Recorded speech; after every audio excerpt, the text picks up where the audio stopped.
But should you get them spayed at all? What's the risks?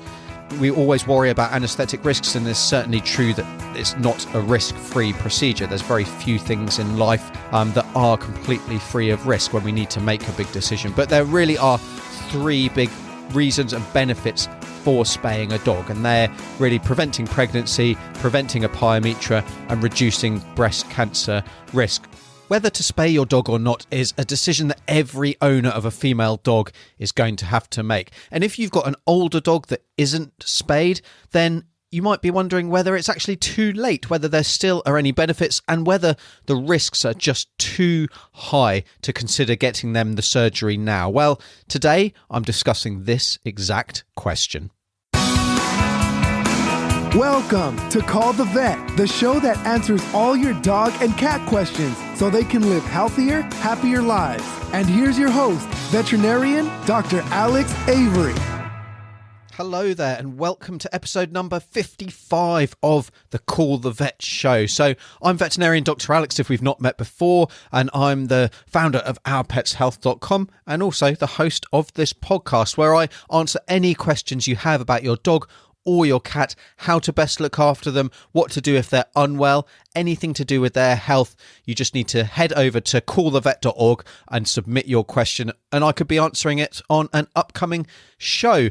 And spaying a dog is a really common question that I get asked. It's something that every dog owner, or certainly every female dog owner, needs to consider. And there are definitely some things that you need to be thinking about. It is, though, or this question certainly is one of the cornerstones of having a pet who's as healthy as possible. Now, if you want to learn more about the other issues that I consider to be the cornerstones of having a healthy pet and some of the things that you can do to make sure that your dog is as happy and healthy as possible, you can download my free guide. Just simply head over to ourpetshealth.com/petcareguide, and I'll leave the link in the show notes for this episode as well. And you can get that free guide that takes you through a number of other really actionable steps that you can take to keep your dog as healthy as possible, which is clearly much better than reacting to diseases that could potentially have been prevented. So with that out of the way, let's jump into today's question. And today's question was sent in by Katie, who wrote, "My 7-year-old Whippet has started to have what we think is phantom pregnancies. The reason why we're not 100% sure, because it happens about 2 weeks after her season, which the vet has said usually happens about 8 weeks after a season. So her last season, from the one that she's just had, she went fussy with her food about 2 weeks later, and that lasted for about 3 weeks, and then she went back to being normal for about 5 weeks and then started to produce milk, but not a lot of it. Apart from the milk and her being fussy, she's absolutely healthy. She's wanting to walk, she's not drinking loads, she's not got running poos or anything like that. So now Katie's dog, she's just had another season about 4 weeks ago, and it looks like it's happening again. She's been back to the vets and they have suggested spaying her, but I worry with her being 7 that it's too old. Now, phantom pregnancy is a pretty common problem, and I certainly see it very regularly. It happens because the hormonal changes that go on within a female dog after they've been on heat, after they've had their season, is actually really very similar regardless of whether they're pregnant or not. And so sometimes the body is effectively tricked into believing it's pregnant, and they develop the signs of pregnancy. So that can be weight gain.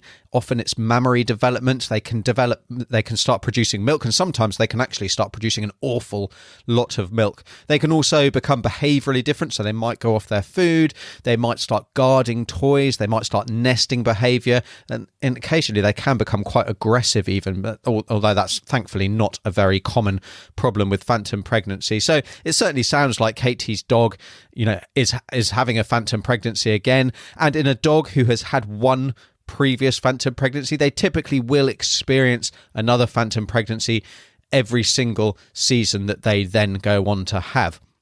Now, the timing of a phantom pregnancy after heat, it is typically kind of 2 months or so, a little bit longer, but it can really vary between dogs. So, as with most things, what happens with one dog, it might be slightly different with another. So, it absolutely could be going on a little bit earlier in Katie's dog. And unfortunately, they do also typically become more pronounced each time. So the first time it happens, you might get a little bit of mammary development, not much else. The next time you might start getting milk production. The next time you might start getting nesting behavior, for example, and an awful lot more milk production. So they do tend to become more pronounced each time. And so it's quite sensible, I think, this suggestion to get her spayed. Now, apart from spaying, there are ways that we can treat phantom pregnancy if it is happening at that time. We actually often don't actually need to really give them pharmaceutical treatment. So there are different drugs that we can give. There are different hormonal drugs that we can give that will certainly dry up their milk, which will bring them out of phantom pregnancy. Often that's not needed. It all depends on the severity of the case, of course, and how quickly we actually want to kind of put it to an end. But really, it will often sort itself out with any intervention. Typically, it lasts for a couple of weeks, often less, and then by itself it sorts itself out and we don't need to do anything else. Now, if you do want to help this resolution take place faster, then there are a number of things you can do. You can increase their exercise levels, so increase the amount of energy the rest of the body needs. You can reduce their food intake a little bit as well, and that can really help. And one thing that I should mention that you might read about, you can potentially reduce their water intake if they're producing lots of milk, but I would really caution you against doing anything like that, because it would be potentially easy to take that a step too far and lead to a dog who is becoming really dehydrated and sick. So I really wouldn't recommend that unless your vet gives you specific advice to do that. But it is something that you might read if you're Googling online, kind of one of the potential many dangerous things that you can read online. But really, if you increase their exercise, you reduce their food a little bit, it will sort itself out a little bit faster. Like I say, there are drugs that we can use, but typically we don't need to use them, which is great. Now, as for spaying an older dog, and spaying an older dog who's got phantom pregnancy, we don't tend to like to spay while they're having a phantom pregnancy. There's a number of reasons for this. The first is that often it's quite soon after their season, so the uterus will be more engorged, it'll be larger, there'll be more blood there, and so the surgery will be a little bit more risky. Now, it's still not going to be really risky. It's still a pretty low risk procedure, although the complications, if they do happen, can be pretty serious. But what can also happen is you can end up in a situation where that phantom pregnancy is maintained potentially permanently for a long period of time, or they then need hormonal treatment, which can then bring them out of that phantom pregnancy, but that can make things a little bit more complicated and a little bit more tricky. So typically what we'll do is we'll leave it until they are completely out of that phantom pregnancy and they've not been producing any milk, their mammary glands have gone down, and that's been for kind of a couple weeks, maybe a month. So that'll typically be about 4 months, 5 months maybe after they've had their season. You know, seasons, again, the interval between seasons is different between dogs, but typically it's about 6 months. If you've got an older dog, they do tend to be quite routine, so you'll know kind of how often your dog tends to come into heat, and so you'll be able to make that judgment. But as long as you're getting in there before they come onto their next heat, then that's going to be the ideal time to get them spayed. But should you get them spayed at all, what's the risks? We always worry about anaesthetic risks, and it's certainly true that it's not a risk-free procedure. There's very few things in life that are completely free of risk when we need to make a big decision. But there really are 3 big reasons and benefits for spaying a dog, and they're really preventing pregnancy, preventing a pyometra, and reducing breast cancer risk and mammary tumours in dogs. So of those 3 reasons, well, the prevention of pregnancy is still relevant in an older dog. Prevention of pyometra is absolutely relevant in an older dog. About 1 in 4 dogs, female dogs over the age of 10, will develop a pyometra. And if you don't know, a pyometra is an infection of the uterus of a female dog, but it's not an infection like any other where you just give some antibiotics, it clears up, and you don't need to worry.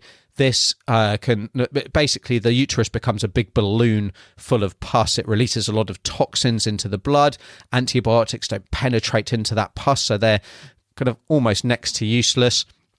And ultimately, a dog can become very sick very quickly. It can definitely kill them, and it will kill them if it's left untreated. And treatment for pyometra generally involves emergency surgery. So you remove that kind of balloon of pus from their abdomen, and that is clearly going to have a little bit of a bigger risk to it than just a routine spay procedure. So the other benefit of spaying a dog is reducing breast cancer risks. Now, this is less clear-cut for an older dog, so we tend to think that we get massive reductions in mammary cancer risk in younger dogs if we're doing it certainly before that third season.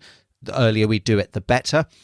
But it's certainly true, or it seems to be true, that if a dog is spayed within 2 years of developing mammary cancer, then their risk of dying from that disease is reduced. So there's still going to be a benefit from a reduction in mammary gland cancer in an older dog, although it's certainly not as pronounced as having a younger dog spayed.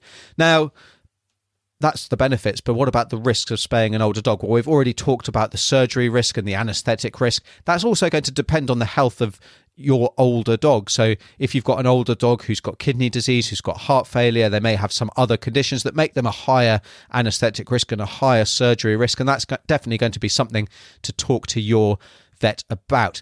But there are also potential side effects from being spayed apart from the surgery.